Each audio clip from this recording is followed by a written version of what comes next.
کہ ذوالحجہ کے شروع کے 10 دن جو بھی نیک اعمال کیے جاتے ہیں اس کا ثواب دوسرے دنوں میں جو نیکی کرتے ہیں ذوالحجہ کے 10 دنوں میں کیے جانے والے نیکی کے ثواب کو نہیں پہنچ سکتے۔ 10 ذوالحجہ کے اندر میں جو نیکی کیے جاتے ہیں، جو نیکی کا کام کرتے ہیں، جو عبادتیں کی جاتی ہیں، اس کا ثواب بہت زیادہ ہے۔ صحابی نے فرمایا اللہ کے رسول صلی اللہ علیہ وسلم کیا جہاد بھی، یعنی جہاد جیسا مقدس عمل بھی اگر کوئی شخص اس 10 ذوالحجہ کے بعد کرے تو کیا اس کا ثواب بھی 10 ذوالحجہ میں کیے جانے والے ثواب سے بڑا ہوا نہیں ہے؟ نبی کریم صلی اللہ علیہ وسلم نے ارشاد فرمایا ہاں، اگر کوئی شخص جہاد میں جائے وہ بھی اس کا جہاد میں جانا سے زیادہ ثواب جو ہے اس کا ہے جو 10 ذوالحجہ میں نیکی کا کام ہے۔ ہاں بتا ایک ایکسیپشن کیا، فرمایا ہاں وہ مجاہد جو اپنا جان اپنا مال لگا کر کے اللہ کے راستے میں نکل گیا اور وہ شہید ہو گیا تو پھر اس کا ثواب جو ہے ان سے بڑھ کر کے ہے۔ تو بزرگ دوستوں، یہ جو ذوالحجہ کا مہینہ چل رہا ہے، آج 4 تاریخ ہے، اس میں کیے جانے والے ایک ایک عمل کی قیمت، ایک ایک عمل کا ثواب بہت زیادہ ہے۔ ایک حدیث میں نبی کریم صلی اللہ علیہ وسلم نے فرمایا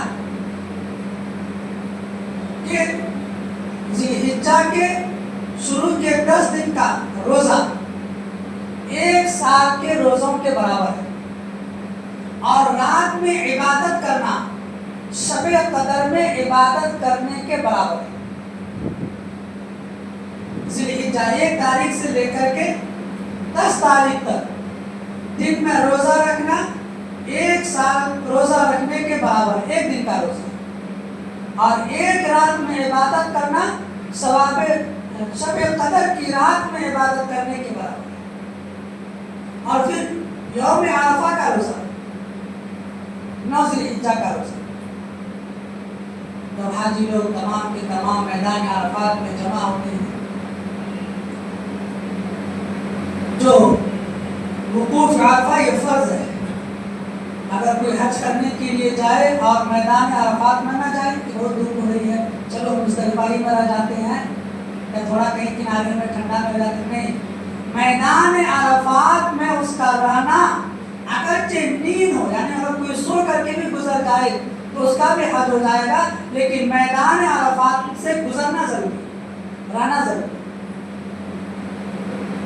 تو 9 ذوالحجہ کا روزہ رکھنا اگلے سال، اگلے 1 سال کے روزوں کا ثواب، 9 ذوالحجہ کے روزہ رکھنے کا ثواب، اگلے 1 سال کے گناہوں کا کفارہ اور پچھلے 1 سال کے گناہوں کا کفارہ۔ دوستو، پیچھے 1 سال گناہوں کا کفارہ اور اگلے 1 سال کے گناہوں کا کفارہ کے برابر ہے، اس کے گناہ معاف ہو جاتے ہیں اگر کوئی شخص 9 ذوالحجہ کا روزہ رکھتا ہے۔ تو بزرگ دوستو، یہ ذوالحجہ کے مہینے کی بڑی فضیلت ہے، یہ 10 دن کی شروع، کیونکہ اس ذوالحجہ کے شروع کے جو 10 دن ہیں اس کے اندر 2 ایسی عبادت ہے جو پورے سال میں کبھی ادا نہیں کی جا سکتی۔ حج کے لیے 8 ذوالحجہ سے لے کر کے 13 ذوالحجہ تک خاص 5 دن۔ اب یہ کوئی شخص حج کرنے ابھی کرنا چاہے تو نہیں ہوگا، اگلے مہینہ کرنا چاہے تو نہیں ہوگا، سال میں کسی مہینے میں بھی کرنا چاہے تو حج نہیں ہوگا، بلکہ حج کرنے کے لیے 5 دن مخصوص ہے۔ اسی طریقے سے قربانی، اگر کوئی شخص قربانی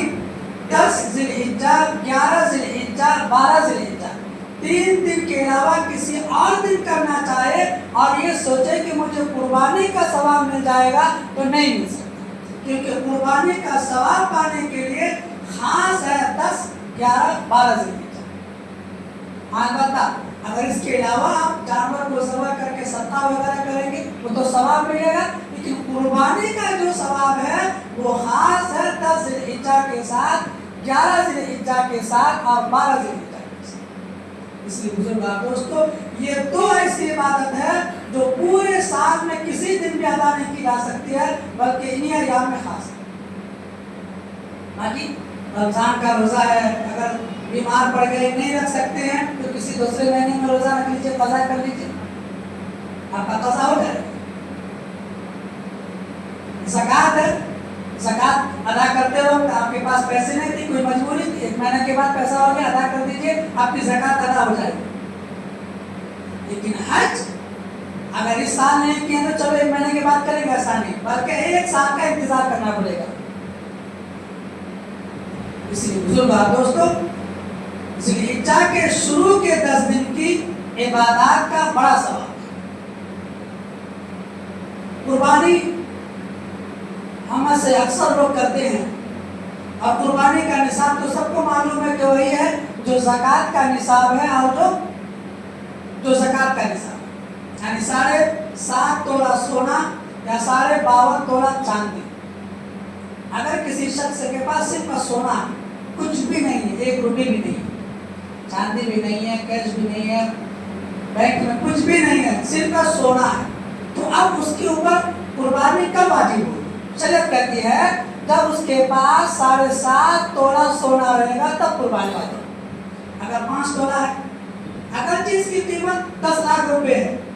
مان لیجیے 12 لاکھ روپے ہے، پھر بھی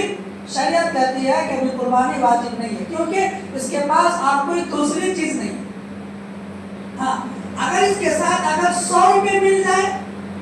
1 روپیہ مل گیا اور وہ ضرورت سے زائد ہے، اب شریعت یہ کہتی ہے کہ اب جو ہے چاندی کی قیمت کا اعتبار ہوگا۔ 52 تولہ چاندی کی جو قیمت ہے، مان لیجیے فور ایگزامپل 1,75,000 روپے، 70 پہ 5,000 روپے اگر کسی کے پاس ہے، جیسے سونا ہے 5 تولہ، 1 روپے ہے، وہ ضرورت سے زائد ہے، اب 1 روپیہ جو ہے چاندی میں کنورٹ ہو کر کے سونے کی قیمت کو چاندی میں کرتے ہیں، اور شریعت کہتی ہے آپ کے اوپر قربانی واجب۔ کسی کے پاس سونا نہیں ہے، صرف چاندی ہے، 2 تولہ چاندی ہے، 10 تولہ چاندی ہے، اور پیسے بھی ہیں، اگر دونوں کو ملایا جائے تو چاندی کی نصاب کی قیمت کو پہنچ جاتا ہے، 1,75,000 روپے ہو جاتا ہے، تو شریعت کہتے ہیں آپ کے اوپر قربانی واجب۔ 1 تولہ آدھا تولہ سونا ہے، 20-25 تولہ چاندی ہے، اور دکان ہے میرے پاس۔ اب شریعت یہ کہتی ہے کہ اب کیونکہ چاندی کا نصاب بھی مکمل نہیں ہے، سونے کا نصاب بھی مکمل نہیں ہے، اور میرے پاس شاپ ہے، دکان، شریعت کہتی ہے کہ اب چاندی کی قیمت کو پہنچانے کے لیے دکان میں جو آپ کے سامان ہے اس کی قیمت لگائی جائے گی۔ اگر دکان میں رکھے ہوئے سامان کی قیمت آپ کی چاندی دونوں کو ملا کر کے چاندی کی قیمت کو پہنچائے تو قربانی واجب۔ جیسے مردوں کے اوپر قربانی واجب ہے، ایسے عورتوں کے اوپر بھی قربانی واجب ہے، اگر وہ صاحب نصاب۔ بہت سارے جویلری رہتے ہیں، سونے بھی رہتے ہیں، زیورات بھی رہتے ہیں، ہمارا دھیان نہیں رہتا، ہم سوچتے ہیں اس پر مردوں کے اوپر قربانی واجب ہے، جبکہ صاحب نصاب اگر مرد ہے تو مرد کے اوپر بھی قربانی واجب ہے، اور اگر عورت ہے تو عورت کے اوپر بھی قربانی واجب ہے۔ شوہر ہے تو شوہر کے اوپر الگ سے قربانی واجب ہے، اور بیوی بھی مالدار ہے یعنی صاحب نصاب ہے تو اس کے اوپر بھی قربانی الگ سے واجب ہے۔